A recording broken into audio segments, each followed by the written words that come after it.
Tuhan adalah gembalaku, takkan kekurangan aku. Ia membaringkan aku di padang berumput hijau. Saudara-saudara yang terkasih di dalam Kristus, selamat pagi. Salam jumpa lagi dalam Sabda Siap Saji. Senin 18 September 2023, hari biasa pekan ke-24. Marilah kita berdoa dalam nama Bapa dan Putra dan Roh Kudus. Amin. Allah Bapa yang Maha Kudus, Engkaulah sumber kekudusan kami. Mampukanlah kami untuk selalu mengusahakan kemurnian dalam segala tingkah laku. Dengan pengantaran Tuhan kami Yesus Kristus Putramu, yang hidup dan berkuasa bersama Dikau dalam persatuan Roh Kudus, Allah sepanjang segala masa.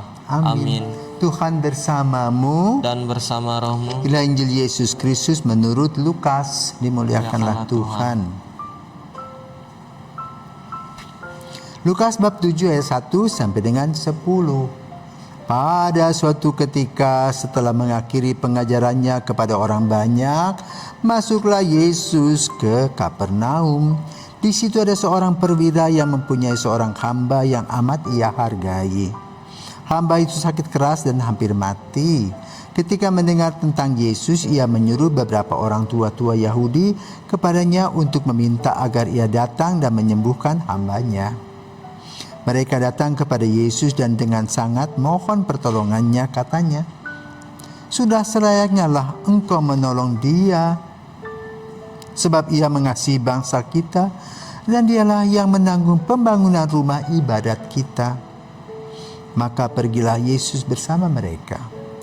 Ketika Yesus tidak jauh lagi dari rumahnya, perwira itu menyuruh beberapa sahabatnya mengatakan kepada Yesus, "Tuhan, janganlah bersusah-susah, sebab aku merasa tidak layak menerima Tuhan dalam rumahku. Sebab itu aku juga merasa tidak pantas datang sendiri mendapatkan Tuhan. Tetapi katakanlah sepatah kata saja, maka hambaku akan sembuh. Sebab aku pun seorang bawahan dan di bawahku ada pula prajurit. Jika aku berkata pada salah seorang pergi, maka ia pergi, atau kepada yang lain datanglah, maka ia datang. Dan jika aku berkata kepada hambaku kerjakanlah ini, maka ia pun mengerjakannya." Mendengar itu heranlah Yesus akan dia. Sambil berpaling kepada orang banyak dan mengikutinya, ia berkata, "Aku berkata kepadamu, di Israel pun iman sebesar itu belum pernah kujumpai." Setelah orang-orang suruhan itu kembali ke rumah, mereka mendapati hambanya yang sakit itu sudah sehat kembali. Demikianlah sabda Tuhan. Terpujilah Kristus. Selamat pagi Romo. Selamat pagi David. Romo, tadi diceritakan bagaimana seorang perwira, dia merasa dirinya tidak layak Tuhan datang ke rumahnya. Menurut Romo, kenapa sih dia tuh merasa nggak layak Tuhan datang ke rumahnya, sedangkan dia tuh merupakan seorang perwira yang pada zaman itu memiliki jabatan yang cukup tinggi, Romo? Ya, jadi kita harus membedakan antara iman, ya, dia bukan seorang Yahudi. Karena itu disebutkan di Kapernaum. Kapernaum adalah kota di luar kota Yahudi, sama seperti misalnya kalau kita ini ada di daerah perbatasan, ya. Misalnya Timor Leste, ya. Sementara kami ada di sini, ya. Jadi kami di Dili itu kan di luar negeri nih ceritanya. Jadi kalau kita mau masuk ke Timor Leste ini harus bawa paspor. Nah kebetulan setara untuk Asia, untuk Asia Tenggara kita hanya bisa masuk begitu aja, ya. Kalau kan pakai visa on arrival, kalau kita enggak langsung dicap karena sama-sama anggota ASEAN. Nah ini sekarang secara diplomatik pada zaman kita. Pada zaman Yesus juga sama. Nah, maka Yesus juga membicarakan juga masalah kesembuhan dengan seorang ibu yang dulu pernah ada mengenai remah-remah itu, ya. Itu juga di Kapernaum. Jadi di luar kota Yahudi, di luar kota Yerusalem. Jadi bukan urusannya Yesus, tetapi dalam konteks dan kasus ini luar biasa perwira ini. Ya. Dia mendengar bahwa Yesus sang penyembuh. Di satu sisi dia ingin agar hambanya sembuh. Namun di lain sisi dia tidak berani menghadap Yesus. Apa kekuatannya?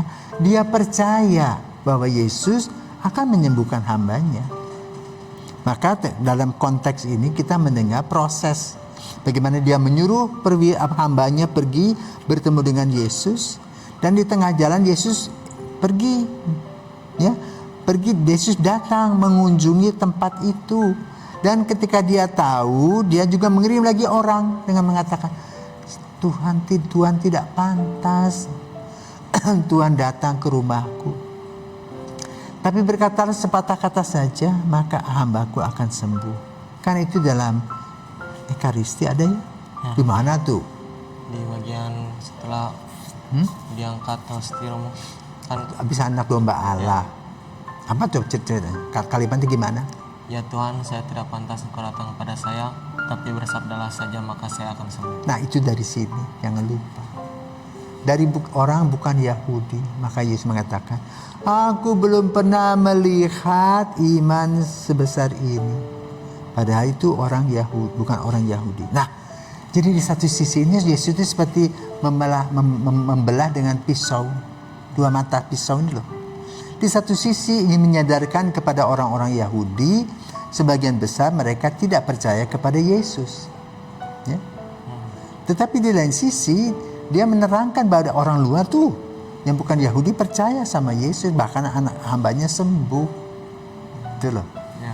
Jadi ini proses pembelajaran. Jadi mereka kata Yesus menyikut hati mereka, ya, dan diharapkan sadar. Tetapi sampai hari ini hanya sebagian kecil yang sadar, ya. Maka kita bersyukur dan berterima kasih kepada hamba ini yang berkata-kata luar biasa. Maka dipakai dalam Ekaristi setiap pagi. Dan kita perlu belajar iman dari hamba yang luar biasa ini. Tuhan memberkati.